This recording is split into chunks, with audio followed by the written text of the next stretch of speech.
Hey guys, क्या आपको CTET पास करना आपकी सबसे बड़ी समस्या है? क्या आप सीटेट एग्ज़ाम को बार बार दे रहे हैं और फिर भी आप फेल हो रहे हैं? क्या आप सीटेट एग्ज़ाम को दे देते तंग आ रहे हैं और फिर भी आप क्रैक नहीं कर पा रहे हैं, पास नहीं कर पा रहे हैं? तो I Dilip Chaudhary, I teach you how to crack your CTET exam in the first attempt. नमस्कार, सिक्योरिटी अकेडमी के यूट्यूब चैनल पर आप सभी मित्रों का हार्दिक स्वागत, अभिनंदन है दोस्त। मैं हूं दिलीप और आज की इस खास वीडियो में हम डिस्कस करने वाले हैं सीटेट को आप किस तरह से क्वालिफाई कर सकते हैं। तो वीडियो पर अगर नए होंगे तो वीडियो को अंत तक देखिएगा। एक इतनी बेहतर रणनीति आपके साथ शेयर करने वाले हैं, शायद ही कोई यूट्यूबर आपके साथ ऐसा शेयर किया होगा। तो क्या अगर चैनल पे नए होंगे, चैनल को सब्सक्राइब कर दीजिएगा, वीडियो को थोड़ा शेयर कर दीजिएगा। ओके, टाइम वेस्ट ना करते हुए सीधा बिल्कुल हम पॉइंट पे चलते हैं कि ये रणनीति आखिर है क्या, जिससे आप इसके दम पे आप पूरी सीटेट एग्जाम को क्वालिफाई कर सकते हैं। सबसे पहले हमने देखा कि सीटेट एग्जाम 2024 को हमें क्रैक करना है। इसमें सबसे पहले नॉर्मल हम जानना चाहते हैं कि सब्जेक्ट क्या होता है। सब्जेक्ट हमारा 5 देखने को मिल सकता है। CDP that is child development and pedagogy, Hindi, English. ये इंग्लिश आपका लैंग्वेज होता है, चाहे आप हिंदी या इंग्लिश या संस्कृत या Urdu, what ever you want you can choose. Okay, जो भी लैंग्वेज आप चाहते हैं वो चूज कर सकते हैं, इसमें कोई दो राय नहीं, क्योंकि ओके। फिर मैथमेटिक्स देखते हैं और EVS देखते हैं। EVS that is environmental studies, इनकी पर्यावरण देख सकते हैं। तो टोटल 5 सब्जेक्ट हो गया और 5 सब्जेक्ट में हमें टोटल 150 नंबर देखने को मिलते हैं। यानी कि एक सब्जेक्ट आपका 30 नंबर का होता है, तो 30, 60, 90, 120 और 150 नंबर का, यानी कि टोटल 150 क्वेश्चंस होते हैं और 150 मार्क्स का आपका एग्जाम्स होता है। Okay, clear. 2.5 घंटे का टोटल पेपर होगा, नो नेगेटिव मार्किंग, कोई नेगेटिव मार्किंग नहीं रहेगी इसमें। आप बहुत आसानी से एग्जाम को क्रैक कर सकते हैं इस रणनीति के द्वारा, जो से हम आपको शेयर करने वाले हैं। क्लियर, आप इतना पूरा पैटर्न आपने समझ लिया कि ठीक। अब आप सोच रहे हैं कि 15 नंबर प्लस 15 नंबर क्यों लिखे हैं, ये सोच रहे हैं ना। देखिए, यही समझने की कोशिश कर रहे हैं हम। यहाँ पे देखेंगे थ्योरी प्लस पेडागोजी 2 चीज़ लिखा है।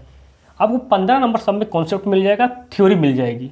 ओके, और 15 नंबर की सब में पेडागोजी आएगी। यानी कि कोई भी पेपर हो, कोई भी सब्जेक्ट हो, चाहे वह CDP हो, चाहे वह हिंदी हो, चाहे वह इंग्लिश हो, चाहे वह मैथमेटिक्स हो, चाहे वह EVS हो, कोई भी हो, आपको 15 नंबर में उसके थ्योरी से क्वेश्चन पूछे जाएंगे और 15 नंबर जो क्वेश्चन पूछे जाएंगे वो आपके किससे पूछे जाएंगे?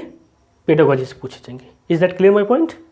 ध्यान से समझने की कोशिश कीजिएगा कि 15 नंबर आपके थ्योरी से क्वेश्चन पूछे जाएंगे, चाहे वो कोई भी सब्जेक्ट हो, और 15 नंबर उसमें से थ्योरी के पेडागोजी से पूछे जाएंगे।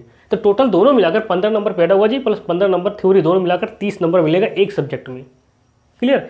इसी तरह से सब में है 15 number pedagogy, 15 number theory, 15 number pedagogy, 15 number theory, 15 number pedagogy, 15 number theory. Is that clear my point?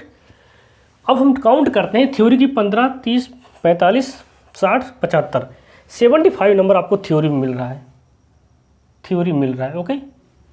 और पेडागोजी में आपको 75 नंबर मिल रहा है, दोनों का इक्वल क्वांटिटी है। यहाँ पे आप देख सकते हो, फिर से हम लिखने की कोशिश करते हैं।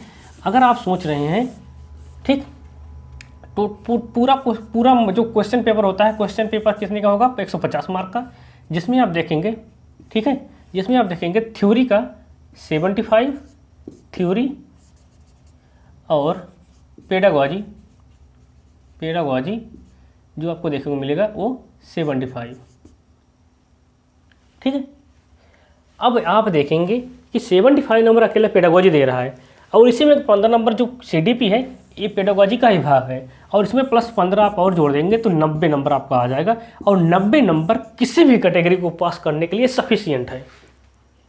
हम करें 90 नंबर किसी भी कैटेगरी को पास करने के लिए सफिशियंट है, चाहे वह SC, ST, OBC, जनरल किसी भी कैटेगरी से बिलोंग करता हो।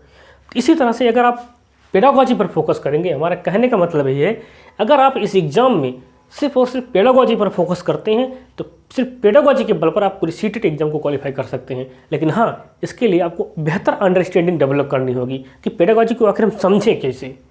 तो पेडागोजी को समझने के लिए आपको अंडरस्टैंडिंग बेहतर डेवलप करनी होगी और सिर्फ इसी के दम पर आप पूरी सीटेट पेपर को क्रैक कर सकते हैं, सिर्फ इसी के बल पर। क्लियर। वैसे भी नेगेटिव मार्किंग नहीं, इसमें से 2-4 नंबर तो और पा ही जाएंगे। मतलब आपका जो एबव स्कोर होगा वो 110 प्लस चला जाएगा बहुत आसानी के साथ। लेकिन इसके लिए आपको पेडागोजी में अपनी अंडरस्टैंडिंग डेवलप करनी होगी, अंडरस्टैंडिंग बेहतर करनी होगी। क्लियर। तो इस तरह से आप पेडागोजी के दम पर आप सीटेट को क्वालिफाई कर सकते हैं बहुत ही आसान भाषा में। क्लियर। हमने समझा दिया कि 15 नंबर सब में आता है, चाहे लैंग्वेज कोई भी हो, सब में 15 नंबर की पेडागोजी आती है। सीटेट की यही खासियत है, वो 15 नंबर की पेडागोजी देता है।